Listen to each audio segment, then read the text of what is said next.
नमस्कार दोस्तों, स्वागत है आपका मेरे नए वीडियो में। कल हम लोगों ने प्रश्नावली 3.2 के क्वेश्चन नंबर 1 को कर लिया था। आज हम लोगों ने प्रश्नावली 3.2 के क्वेश्चन नंबर 2 को करेंगे। ठीक है, इसको इतना आसान से बताऊंगा ना कि आपके भेजा में घुस जाएगा। दे रहा है 2x प्लस 3y बराबर 11, 2x माइनस 4y बराबर माइनस 24 को हल कीजिए और m का वह मान ज्ञात कीजिए जिसके लिए y बराबर mx प्लस 3 हो। ठीक है, तो चलिए इसके लिए हम लोग इसे हल करते हैं। ये देखिए, ये हम लोग का इक्वेशन है। ठीक है, देखिए जब x बराबर है तो इसे हम लोग लिखेंगे यहाँ पर घटाने पर। ठीक है, क्या लिखेंगे? घटाने पर। ठीक है, जब घटाने पर इसे लिखेंगे तो इसका जो चिन्ह है ना वो बदल जाएगा। चिन्ह बदल जाएगा। जैसे यहाँ पर देखिए प्लस होगा तो माइनस होगा और माइनस होगा तो प्लस होगा। ठीक है, माइनस होगा तो प्लस। यहाँ पर देखिए माइनस है, ये प्लस हो जाएगा। ये माइनस है, ये भी प्लस, ये प्लस है। जिसके आगे कुछ नहीं होता है वो प्लस में रहता है, इसे माइनस लिख दीजिए।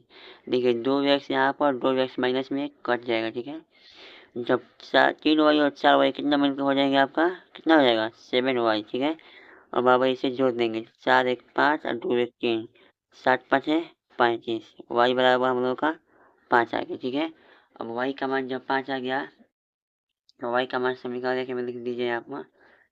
y बराबर 5 समीकरण समीकरण 1 में रखने पर। ठीक है, रखने पर समीकरण जब 1 में रखेंगे हम इसका मान तो होगा आपका 2x प्लस 3y बराबर 11। y की जगह पर 5 लिखेंगे। ठीक है, y के स्थान पर 5 तो 2x प्लस 3 गुणित 5 बराबर 11। ठीक है, ये आपका 2x होगा, ये 11 माइनस 5 है 15। ठीक है, 2x बराबर होगा माइनस में आपका 4, x 2 से घटाएंगे 2 होगा। आप x का मान कितना हो गया आपका? माइनस में 2। x का मान माइनस 2 आ गया। ठीक है ना, जब x का मान माइनस 2 आ गया, y का मान 5 आ गया तो क्या करेंगे अब? बहुत ही आसान है, आप x और y का मान इसी में लिख दीजिए। y बराबर mx प्लस 3 में तभी तो y का मान निकालना है। लिखेंगे यहाँ पर कि x और y का मान x और y का मान y बराबर mx प्लस 3 में रखने पर तो y बराबर mx प्लस 3, y का मान 5, x का मान माइनस में 2 प्लस 3। ठीक है, ये आपका 5, ये प्लस इधर माइनस आएगा 3 होगा और माइनस 2m। ठीक है, ये आपका 2m हो जाएगा। ये बचेगा तो आपका 2m स्क्वायर बचेगा ना, माइनस में 2m, ये आपका कट जाएगा और आपका m बराबर माइनस में 1 बचेगा ना, 1 माइनस 1।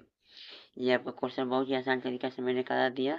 अब देखिए, दे रहा है आपका क्वेश्चन नंबर 3 कि निम्न समस्याओं में रैखिक समीकरण एक बनाइए और उनके प्रतिस्थापन विधि द्वारा हल कीजिए कि दो संख्याएं का अंतर इतना है, एक संख्या दूसरी संख्या से 3 गुनी है, उन्हें ज्ञात कीजिए। इसे हम लोग हल करना है। ठीक है, वर्ष प्रश्नावली 3.2 का ये लास्ट क्वेश्चन बचा है। इसे भी हम आज कल कल के वीडियो में ख़त्म कर लेंगे। ठीक है ना, तो ये जो मैंने क्वेश्चन बताया क्वेश्चन नंबर 2 आप लोग अच्छे से कर लीजिए। आई होप कि आप लोगों को वीडियो अच्छा लगा होगा। वीडियो अच्छा लगा होगा तो वीडियो पर एक लाइक कर दीजिएगा और एक प्यारा सा कमेंट कर दीजिएगा। ठीक है, और नए होंगे चैनल पर, चैनल को सब्सक्राइब भी कर दीजिएगा। मिलते हैं अगले वीडियो में, तब तक के लिए जय हिंद, जय भारत।